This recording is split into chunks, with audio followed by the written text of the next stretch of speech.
আমার সোনার বাংলা আমি তোমার। যাকে দেখছেন তিনি কক্সবাজারে প্রথম বাংলাদেশের পতাকা তৈরি করেছিলেন। তিনি দর্জি মোহাম্মদ ইব্রাহিম। যেদিন চারদিকে বিজয়ের সুর, মানুষের চোখে আসা আর নতুন দেশের নতুন পতাকা উড়ানো হয়েছিল, সেদিনের পতাকা তৈরি করেছিলেন ইব্রাহিম।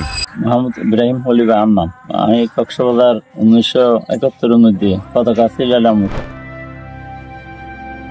এই মানুষটির প্রায় সময় দেখা মিলত বড়বাজারের এক কোণায়, কিন্তু বছর কয়েক হলো এ শহরে ইব্রাহিমের আর দেখা পাওয়া যায় না।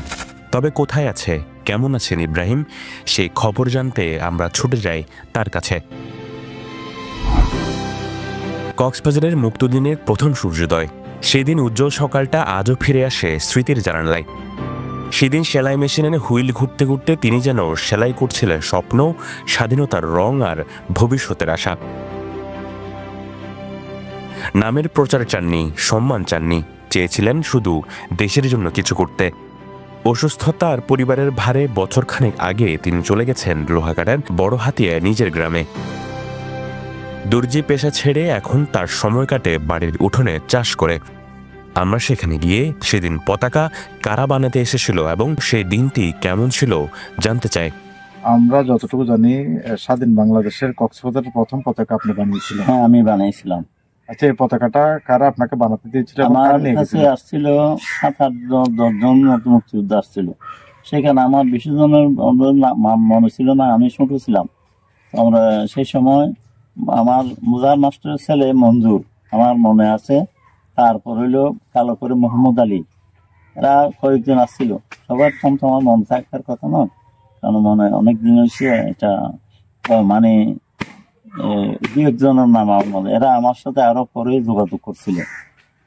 তারপর অনেক কিছু আমাকে আশ্বাস দিছিল, এরা জায়গা সম্মতি নিতে বলছিল ওখান থেকে। না, বলছিল পরের কোনো সম্মতি আমি নিতে পারবো না।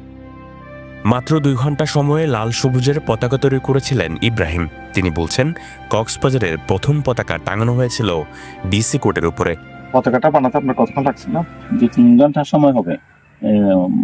আপনাকে মনে আছে যে পতাকাটা প্রথম কোথায় টাঙানো হয়েছিল? আমার মনে হয় এরা বলাবলি করছে ডিসি কোডের উপরে নাকি দুবার প্রোগ্রাম করছে, এরা আমার মনে আছে। এটা প্রথম বলছে যে এটাই ডিসি কোডে দেওয়া হবে, এরকম বলাবলি করতেছে, আমি শুনছি।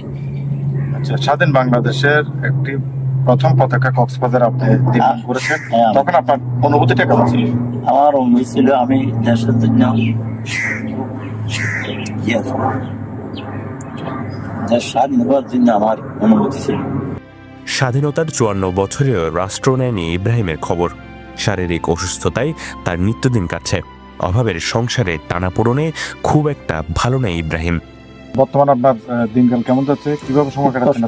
খুব কষ্টে আছে আমার। এমন অবস্থা এটা বলার মতো না।